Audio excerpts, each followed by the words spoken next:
bulkhead door hisses open. A tall man in cowboy boots, ludicrously oversized hat, dark Wayfarer sunglasses, and a fringed rawhide jacket steps into the room. I recognize him from his pictures, Dollar Bill Buckstop. "Howdy, Doc," he says. "I'm told the shuttle is fueled and ready to go. Got all the parts ready to finish my man-made deity?" Dr. Morrell nods. "Then let's get this show on the road." Buckstop takes off his Wayfarers and casts a metallic electronic insect gaze upon me. He reaches inside his jacket, producing not a scalpel, but a nickel-plated revolver. "What's this about?" I ask. I'm trying to sound calm and steady, but it is difficult when staring down the barrel of a gun and into Buckstop's dead gray eyes. "It ain't nothing personal, son," Buckstop says. He lowers the gun and lays a hand on my arm. "We're a lot alike. We're both Texans, both white, both red-blooded American men. Good old boys, right? Hell, son, I like ya. I can't believe it. He's appealing for my understanding."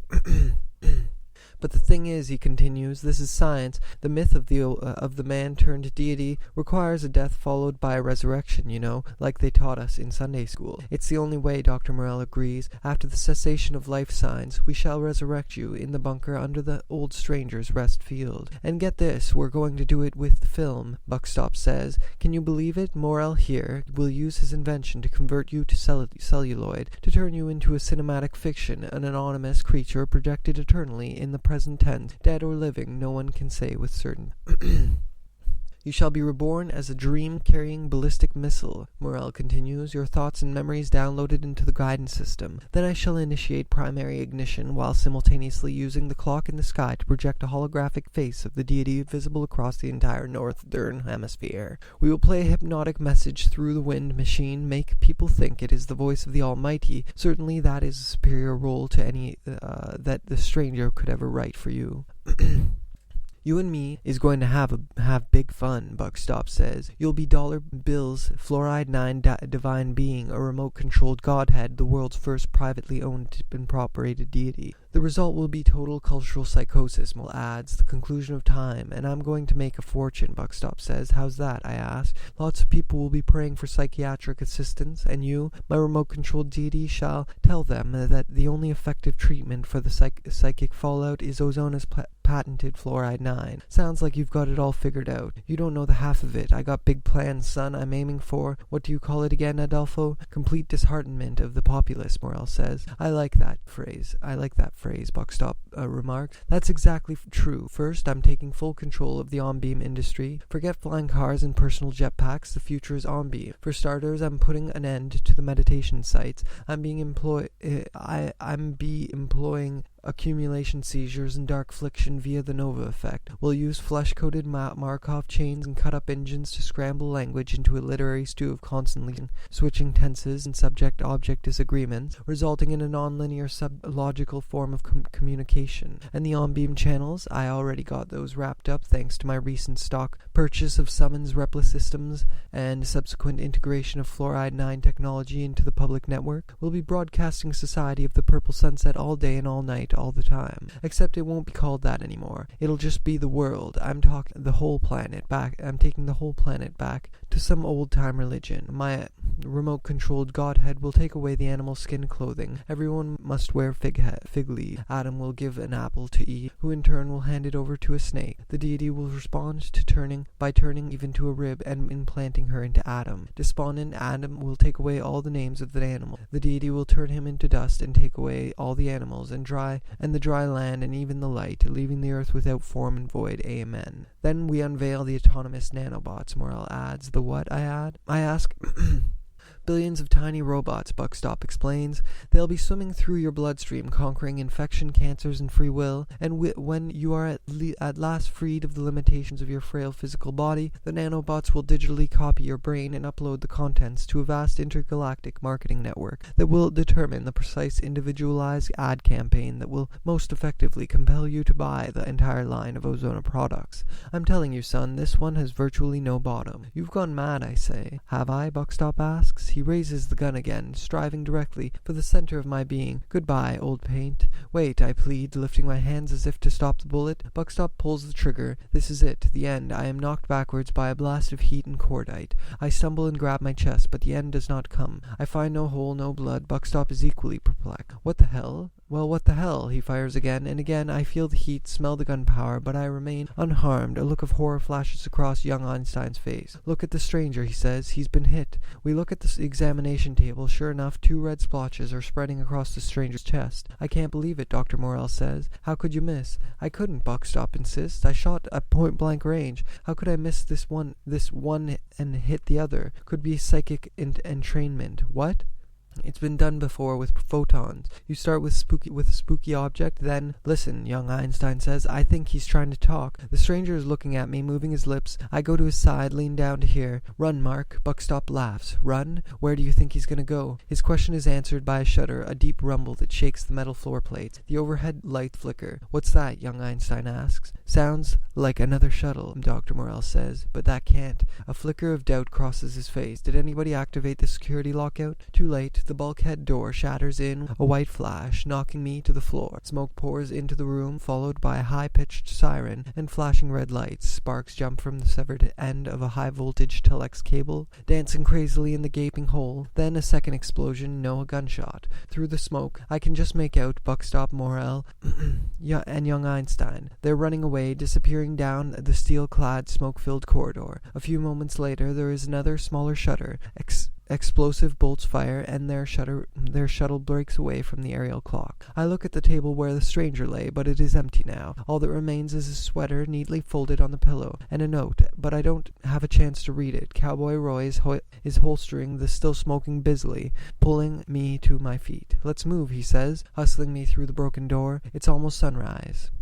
The next scene will be a natural for the movie trailers and the lobby post. Picture Cowboy Roy and me flying through space back toward Earth in Stranger's Rest in the Bevo saucer, the Bevo-mobile, encased in a transparent egg-shaped spaceship, glowing crimson and indigo on emergency re-entry. How did you pull all this off, I asked. I'm a professional actor. The script and this vehicle were delivered to me while I was still on the trail drive. Can you believe it? After all these years, I get my first sci-fi role. So what's next? Back to Stranger's Rest. The script says Buckstop and Morell have already landed at the Joint Reserve Base and are taking the underground pneumatic tube to Stranger's Rest bunker, where they will launch the dream-carrying missile. You have to get to the drive-in before sunrise, find a way down into the underground bunker, and stop Morell and Buckstop from initiating the final launch sequence. How do I manage that? Maybe this'll help, he says, handing me a folded piece of paper. It's the note from the stranger. Maybe it's your part of the script. I unfold the paper. No script, no instructions, no guidance at all, just a poem. Sometimes a man stands up during supper and walks outdoors and keeps on walking because of a church that stands somewhere in the and his children say blessings on him as if he were dead.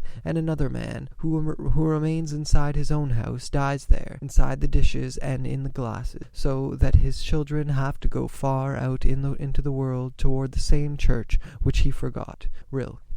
Cowboy Roy pretends not to see me, hiding my tears. I just can't believe he's really gone, I say. Maybe he's not as gone as you think, Roy remarks. He switches on the Muse sound system. The stranger is on the air. America's keepers of the deity possess a unique revulsion for relinquishing power, for allowing events to occur in their own way, devoid of intervention. Bill Burroughs once wrote that they would prefer to leap downward inside their own digestive tract and process the masticated groceries and hose out the resulting excrement.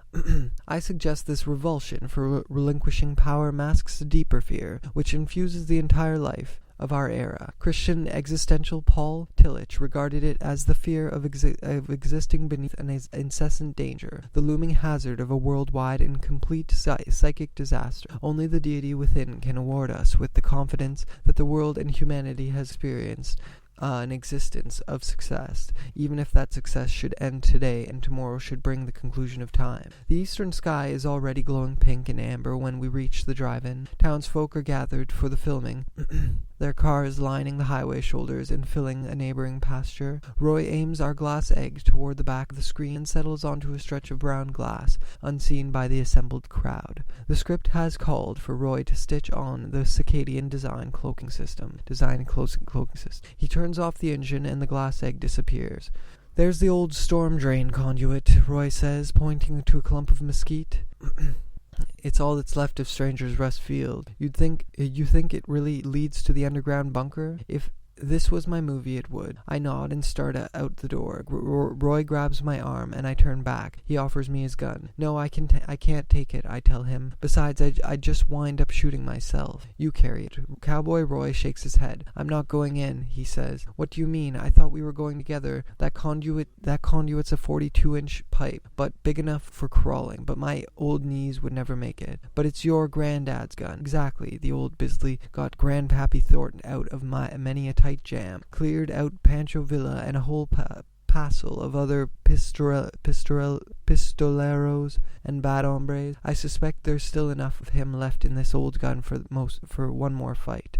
I tuck the gun into my waistband like in a movie. The hammer pokes me in the abdomen. I say a little prayer. Please God, don't let me accidentally shoot off my DNA delivery organ. Entering the drain pipe on hands and knees, I push through a curtain of ancient spiderwebs and my own barely contained phobias of confined places, down into the dark unknown, the belly of the whale. I am relieved to find that the entrance is not guarded by poisonous snakes or small rabid mammals, but as I go deeper, the fear of confined spaces intensifies. I begin to imagine stress fractures in the concrete and a cave-in, before these phobias grow to full irrational size, though the drain pipe empties into a sort of corridor. There's still plenty of spiderwebs and dead insects, but now I can stand up, and there's light. Industrial light fixtures are set into the wall every 20 or 30 feet.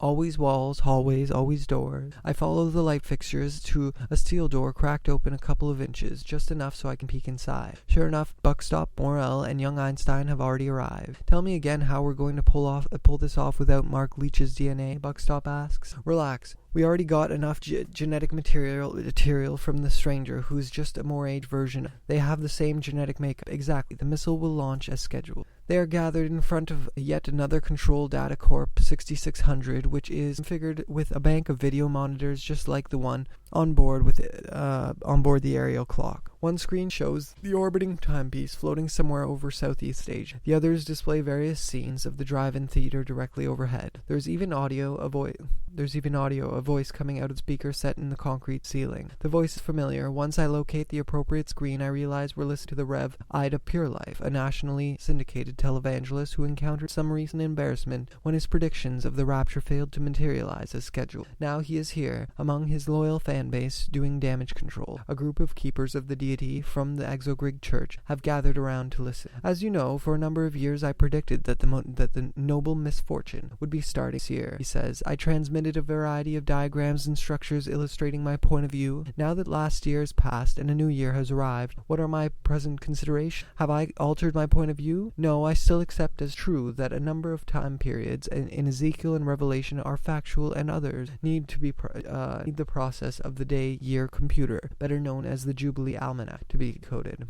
You may recall Judgment Day Decree number 7. The attendance or non-attendance of the Jubilee Almanac decides how the deity calculates visionary time periods. For me, May 7th of last year works as the date when the Jubilee Almanac came to a conclusion. Therefore, all visionary time periods happening after May 7th of last year must be calculated in factual time. Oddly enough, there are murmurs of appreciation. The crowd actually seems to understand and agree with what he is saying. A woman steps forward to speak. I really appreciate, and I'm sure I speak for everyone. We thank you for taking time to come out here this morning and set the record straight. Yes, let Satan run with that. Appreciative, yet incomprehensible laughter. Maybe I'm the one who's crazy. After all, I was raised as a Methodist. The Reverend Pure Life smiles. He has the group now. But I do still have a question, the woman adds. Please ask. Do you accept as true that the 5,313 days of Ezekiel 19 started last year? No, the 5,313 days of Ezekiel 19 will start after the extraterrestrial insects are thrown downward as described in Revelation 44. This occasion will be celebrated with a worldwide planet shake, a collapse of global magnitude. Now, some of you have heard me say I accept as true that the Son of the Deity will celebrate his homecoming during the 17,000th year of membrane penetration. When do I believe the 17,000th year will occur? I find sufficient evidence in the Bible to believe that the Son of the Deity will return during the 17,000th year of membrane penetration. According to my calculations, the deity created Adam and Eve about 14,000 BC, and I assume that they could have lived in the Garden of Eden about 10 minutes before penetrating one another's membrane. More laugh. But seriously, because the linear records of the Bible are not precise, there is a gap of some years during which the 17,000th year of membrane penetration will transpire. Care to hazard a prediction, someone asked? The first achievable year is this year, and the last is about 2021 AD. Keep in mind, this year does not remain a high-quality candidate for the 17,000th year, since particular visionary time periods must happen before the Son of the Deity can come in. Yes, I know that the Son of the Deity assured us that the end of days would cut down, so this year could possibly be the 17,000th year. Even if we don't believe, probably. It would be very exciting, in my view, of the universal wave of end-time passion if the Nobel misfortune began next. Now, some of you heard my colloquium in Burial Chamber, California last spring. Regarding the conclusion of time, I made a statement about the days being abbreviated on the front end of the Nobel misfortune. Therefore, the Nobel misfortune could have started 2 years ago and still end next year. Another question. How does that belief go with your present view on visionary occasions now that this year has arrived? To exemplify how the critical area could be abridged, I suggested how next year could be the 17,000th year, even though visionary occurrences had not started at the time of colloquy. I made 3 arguments. 1. The 5,313 days of Ezekiel 19 stand for an utmost amount of days for the Nobel misfortune. 2. The selected amount of days, 5,313, will be abridged for the benefit of the chosen ones as described in Luke 377. 1, 2, passages 1, 2, and 3. The deceased of the Nobel misfortune obliges the decrease of all visionary time periods that are operated at the same time. For example, if the 5,313 days are abridged 38% or some other percentage, then other time periods in service during that period are also abridged by the same ratio. Are you disheartened that the 144,000 have not yet come into view? No, the conclusion of time is the deity commerce. I am sure he is correctly on beam, and the consequences will be wonderful. I look for proof of this pending event each day. For the previous recent months, you have not given your visionary examination on the daytime celebrity. Why not? After extensive discussion and prayer with my financial partner William Buckstop, I determined it was critical to immediately unveil the 7 major dogmas of the Bible. You may recall that I enumerated these dogmas in the first episode of my cable show. The premiere was titled Caution, Revelation is Ready to be Satisfied.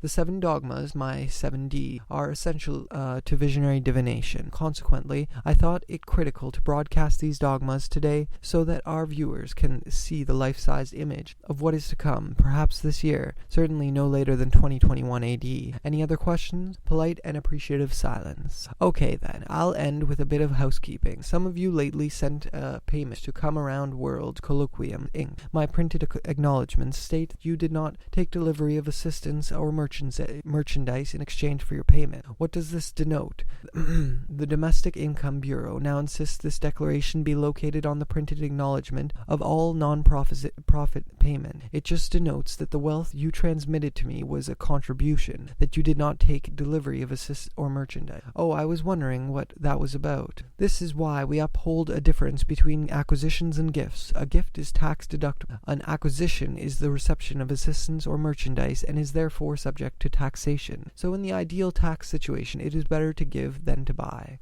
Buckstop nods. So far so good, he says. The world's first privately owned and operated TV preacher is spinning like a top. Now let's check out the snack bar. Morrell switches the audio several screens to the right where the Methodists are having a grand time inside the snack bar, an air-conditioned canvas tent pitched on the inside of the false front refreshment stand projection booth, playing the roles of heaven-bound true believers in eating popcorn and other movie treats. The abandoned keepers of the deity are furiously milling about outside the open door. So, one of them asks a member of the Methodist contingent, are you a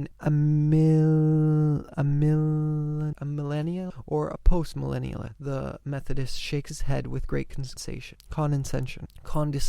We don't read the book of Revelation in quite that way, he says, almost laughing. Oh really? Then how do you read it? Truth be told, John of Patmos articulated his belief within the reflective structures of his time, one of which, mind you, was the revelatory expectation of the approaching homecoming of the Son of the Deity. But our modern study of olden times has revealed that this structure of the Christian expectation was misguided. Yes, it should not persist in modern repetition. Just as contemporary Christians can translate John's erroneous knowledge of the form of the earth without ignoring his communication, so also contemporary Christians can sincerely accept John's communication of expectation stated in the revelatory structure, which incorporated the pending anticipation of the conclusion of time, without proceeding to replicate it in his historically appropriate, but now entirely outdated idiom. I see. So, what updated idiom you propose we misguided contemporary Christians use to spread the word of God? Certainly the modern-day equivalent of the ancient apocalyptic genre is science fiction, the epic film of the end of the world. Buckstop looks at his watch, a thick gold Rolex with a dial surrounded in diamonds. Morel shakes his head. Don't worry about it, Adolfo says. The psychic warhead is fully operational and the missile will launch in... He consults an overhead monitor. It will launch in 8 minutes. Time for action. I reach for Roy's gun, but I'm caught short by a gun barrel against my spine. Care to watch with us, Mr. Leach? Young Einstein asks. We've got a place that'll give you a perfect view. Inside the concrete missile silo, strapped to the titanium fin of an ICBM, Buckstop and Morel are watching me through the blast-proof observation window.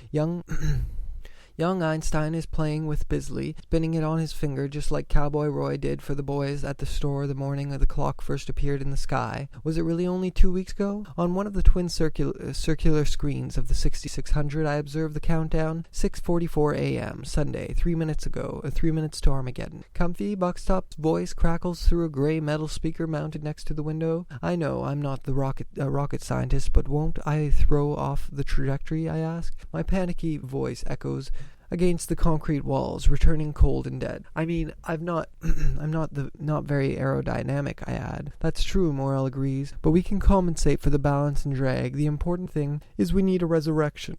We were going to do it metaphorically, but this is much better. We can have the world's first privately owned and operated deity without a resurrection. We can't have. And you can't have a resurrection without a death. Buckstop nods. Everyone wants it to be easy, he says. Well, this ain't like the movies. Progress is never easy. You've got to fight for the future, son. After all, you don't put a man on the moon without burning up a few astronauts. Over the speaker, I can hear fingers tapping on a computer keyboard. Through the glass, I can just make out the image on one of the video monitors. It's the wind machine from the church. The turbo top begins to turn, shaking the tent snack bar with a 90-mile wind.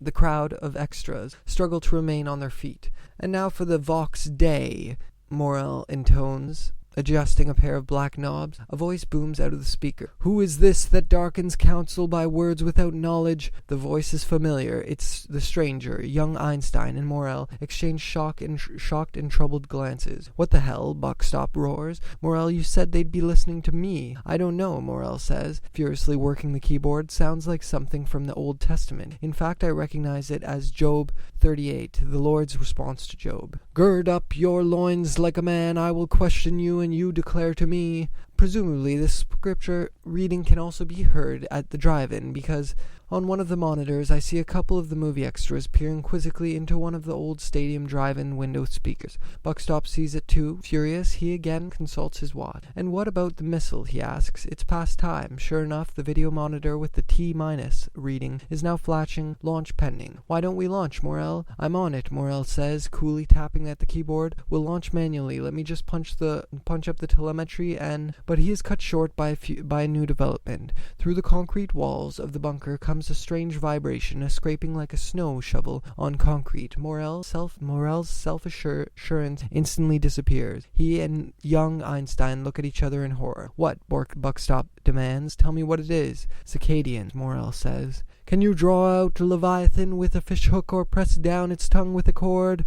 A huge piece of concrete crashes to the floor, and in pour the aliens, dozens of giant cicadians filling the bunker with a deafening insect roar. Young Einstein raises Grandpappy Thornton's Bisley, but he's too slow. A half dozen are on him at once, crazed legs flying. They instantly disarm him, then begin snapping him into an odd backless chair.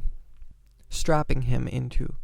No, not the brain-changing stool, young Einstein begs. Think about Godzilla, the insects instruct him. I won't do it, he insists. You can't send me down that time subway of death. The control room is suddenly filled with a bluish light and a self-sustaining ethericom tetrahedron, exactly as posited by Morel in his time equation, forms the center of the room. Within the swirling heart of the electrical morass, the subway doors slide open and out steps the psychic beast itself, the monster of the id, the fiend of the unconscious. A strange wind sings down into the concrete silo, filling my nostrils with the salt air of 1942 and the corroded metal stench of the USS Ethan Allen Hitchcock. I can hear the ozone gas hissing and crackling from the main reactor of the ship as the green-toned fiend steps forward, exhaling crimson smoke and bits of sparking magnesium. The creature instantly rips into young Einstein, spattering blood and bits of flesh against the inner glazing of the observation window. Can you fill its skin with harpoons or its head with fishing spears? Lay hands on it, think of the battle. You will not do it again. Any hope of capturing it will be disappointed. Were not even the gods overwhelmed at the sight of it. Buckstop and Morel are moving slowly along the wall, headed for the door. They make it halfway across the room. Then the fiend is on them too. They are pulled to the floor, out of my line of sight. All I see is their demise. Are twin fountains of red mist. The window cracks, and shards of blood-stained glass crash on the concrete floor around me. Now all the video monitors are flashing, launch pending, and yet perhaps there is still time to stop the catastrophe. I struggle against my restraints, and the straps weaken enough that I can just slip them over my head. I head for a small steel access door set into the side of the silo, but I'm stopped by a pair of giant insect legs. It's Bellero's shield. All is well, he assures me. But the launch, I say. You've got to stop it. We are. See for yourself. Through the jagged remains of the blood-stained window, I can make out a half-dozen cicadians scuttling over the video panel. They expertly work the keyboard and various controls, a blur of insect legs. The bluish glow of self-sustaining ethericom tetrahedron flickers a moment, then disappears, taking the fiend with it. A blur of bluish-green numbers begin to scroll across the video monitor. This is a rescue, Bellero continues. Please pardon my exit as we finish reprogramming the missile with alternate coordinates. Bellero flies through the broken window to the control panel, and another cicada takes me by the arms. We ascend swiftly up the silo toward a circle of blue sky. Must get Mark Leach clear of the silo, the alien says. Must get clear before missile launches and rocket exhaust incinerates the bunker. No, we must stop the missile, I protest. It'll destroy the world. It will rescue the world. Buckstop's vision will be destroyed with his own weapon. The missile will destroy the aerial clock. Jack and the girls are still up there. You've got to stop the launch. But the single-minded cicada does not hear me. Must rescue Mark Leach. Mark Leach must be kept safe. We shoot up into the sunlight like Lucifer blasted out of hell. The alien sets me on my feet just in time to see the tornado tower collapse. It is a horror. A tangle of metal and anguished machinery cries. The turbotop detaches from its moorings and becomes airborne, flying into the neighboring pasture. Suddenly the ground rumbles. Buckstop's missile is screaming into the sky on a surging pillar of fire. The stuttering roar of the rocket blast shakes the earth for miles around, flushing birds out of surrounding pastures and setting off nearby car alarms. A moment later there is a brilliant flash, a tremendous explosion just before the tree line. It is the dramatic volcanic eruption of my dream, another incredible revelation. Crimson fire rains down upon Stranger's Rest. Rooftops are ablaze, including presumably my house. I picture its multi-gabled roof exploding in flames. I step around the movie screen and see dozens of fleeing townsfolk, a scene of panic in the post-apocalyptic, almost science fiction kind of way. Engulfed in a shower of dirt and rocket exhaust, volcanic ash, they are running away from the flaming crater of the missile silo, away from the volcanic and burning town, and toward the highway and their cars. Chaos. I see two old men, one attempting to pull the other away from the burning pasture that lies on the other side of the barbed wire fence. My land destroyed, one of them says, struggling toward the fence. It's all right, Daniel, the other assures him. It's just a grass fire. Destroyed, I tell you, $1 million up in smoke. And look at my stock tank. I see a cow struggling to free itself from the muddy bank, but no, that's not quite it. The animal is held fast by the pond itself, hooves encased in coffee-colored ice. This is surely wrong. A pond frozen over in summer, and yet could this be 1928-29 all over again? On the other side of the drive-in, an army of dominoes running on little legs chases I'm a Boss. Ornery old man, she says. Then she stumbles, and the dominoes are upon her. And perhaps the most gruesome sight of all is in the parade of terror, a towering robot monster version of little orphan Annie. 80 feet tall, she rampages across the drive-in, flesh-coated metal tentacles, shooting smaller versions of herself into the fleeing crowd. Next to the crater, I see a tombstone, a white cloth folded neatly over the top. See, the vault of the deity is empty, the cicada says. Death followed by transfiguration. Victory's achieved. Victory? It's total panic. Look, that guy over there just stepped on that old woman's face. Victory and panic, he clarifies. But is this not the way of visionary transformation? Instead of thanks, the people are fearful and outraged. They do not see you as the savior, but the destroyer. But I've done nothing. Yes, total misunderstanding. And misunderstanding is always the story of the sage accepted in civilization. The maker of epic films is often murdered in our waking world. Murdered? There is frequent doubt the Cassandra concept correlated with prophets. To have the cinematic capability, the ability to craft the epic film of incredible revelation, is to have the capability to incorporate attitudes or ideas unknowingly into ones that address the difficulties of the era, and develop a resolution internally. This approach has the ability to then outwardly change the civilization via paradigm reorganization. Suddenly there is a vivid flash in the heaven. It is the clock in the air, exploding a silent white cloud of springs and numbers, streaking away in all directions across the clear azure morning sky. Fire will explode in streams of luminosity and expanses of conflagration. The cicada continues. The venerated icon is destroyed. Victory and panic, he quickly adds. But what about Jack, I insist? What about the girls?